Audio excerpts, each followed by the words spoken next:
Java Shell, a programmer's birth.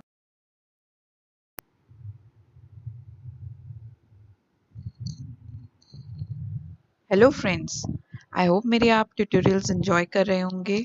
अगर आपको कोई भी प्रॉब्लम आ रही है किसी भी ट्यूटोरियल में तो प्लीज़ आप कमेंट बॉक्स में अपने क्वेश्चन ज़रूर छोड़िएगा। मैं आपको श्योरली जल्दी से जल्दी रिप्लाई करूँगी। हमारा नेक्स्ट टॉपिक है जावा टाइप कास्टिंग। दोस्तों, जब हमें किसी एक टाइप से दूसरे टाइप में हमें अपनी कन्वर्जन करनी है, प्रिमिटिव डाटा टाइप की मैं बात कर रही हूँ, तो हम कास्टिंग को यूज़ करते हैं। जावा में दो तरह की कास्टिंग होती है।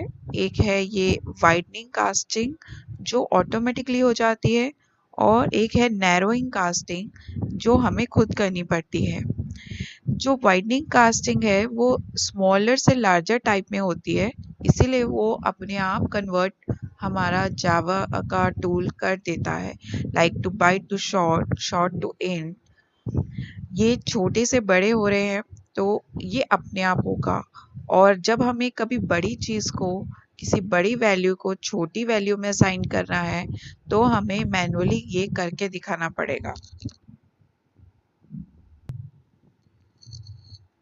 दोस्तों, हमारे लास्ट प्रोग्राम में हमने ये वैल्यूज़ निकाली थी।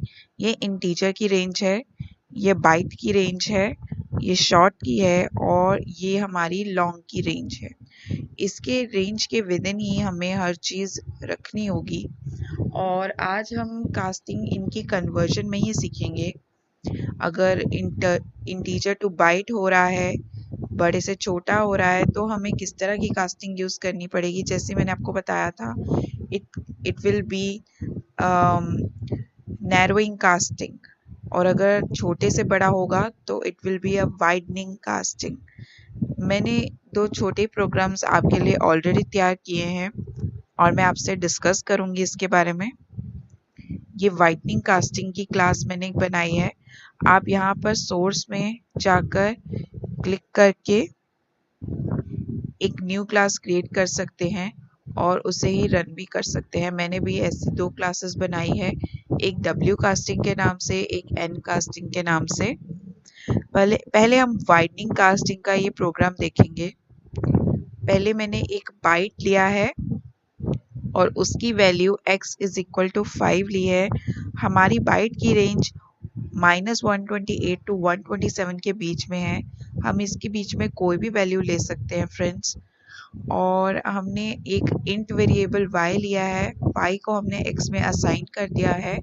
तो ये कन्वर्जन मैं जो बता रही हूँ फ्रेंड्स ऑटोमेटिकली ही हो जाएगी। इंट के अंदर सभी ये बाइट की वैल्यूज भी आ चुकी हैं।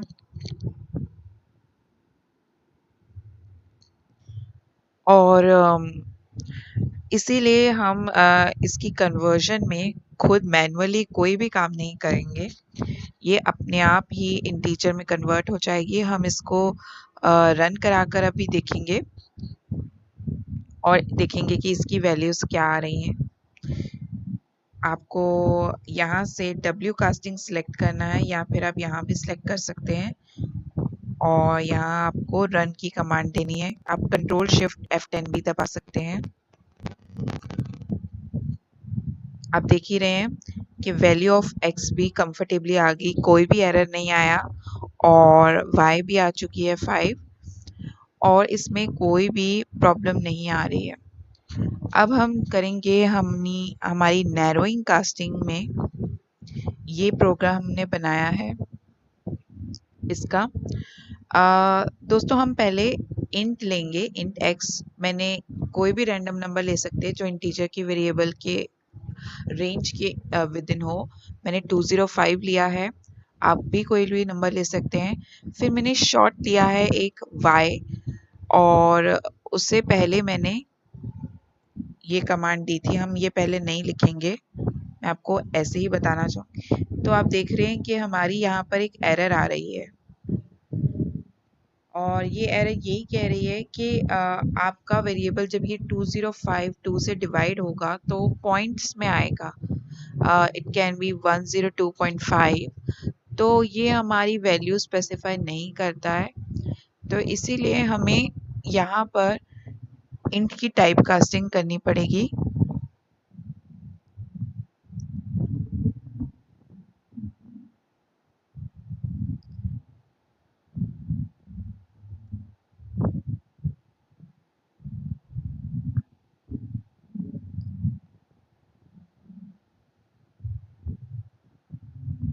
सॉरी दोस्तों, हमें शॉर्ट की करनी पड़ेगी। बड़े बड़े देशों में छोटी छोटी बातें होती रहती हैं। दोस्तों, प्रोग्रामिंग हमेशा फन होना चाहिए। मैं नहीं चाहती कि आप किसी भी तरह का स्ट्रेस लें। So let's enjoy your course. तो हम चाहते थे कि ये एक शॉर्ट में ही रहे। ये शॉर्ट बाय हमने डिक्लेयर किया है, इसका आंसर भी हमारा शॉर्ट में ही आए, तो हमें ये कास्टिंग करनी पड़ेगी। अगर हम ये नहीं करते तो जो इसका आंसर आता वो पॉइंट्स में आता जो हमारे शॉर्ट की रेंज को कहीं ना कहीं अगेंस्ट जाता है। ये हमारी शॉर्ट की रेंज को फुलफिल नहीं करता है। दोस्तों, ये शॉर्ट और बाइट, ये सब डाटा प्रिमिटिव्स जो हैं, ये कहीं न कहीं हमारे को इस तरह की बहुत ज़्यादा रुकावटें देते हैं हमारी प्रोग्राम बनाने के लिए। तभी I preferably use int for my programs. मैं आपको भी यही सजेशन दूँगी कि आप इंट यूज़ कीजिए। मेमोरी की या बहुत ज़रूरत पड़ने पर ही शॉर्ट और बाइट का यूज़ कीजिए। And don't think about the memory. Int हमारे हमारे कंप्यूटर्स बहुत अच्छे हैं, मेमोरी की प्रॉब्लम कहीं ना कहीं सॉल्व हो ही जाती है। So int is the best option. इसके बाद हम अपने अगले ट्यूटोरियल्स में डबल और फ्लोट के बारे में भी पढ़ेंगे। अभी हम बहुत ही बेसिक्स प्रिमिटिव डाटा टाइप्स कर रहे हैं और उसके रिजल्ट को नोटिस कर रहे हैं। अब मैं इसको रन करना चाहूँगी।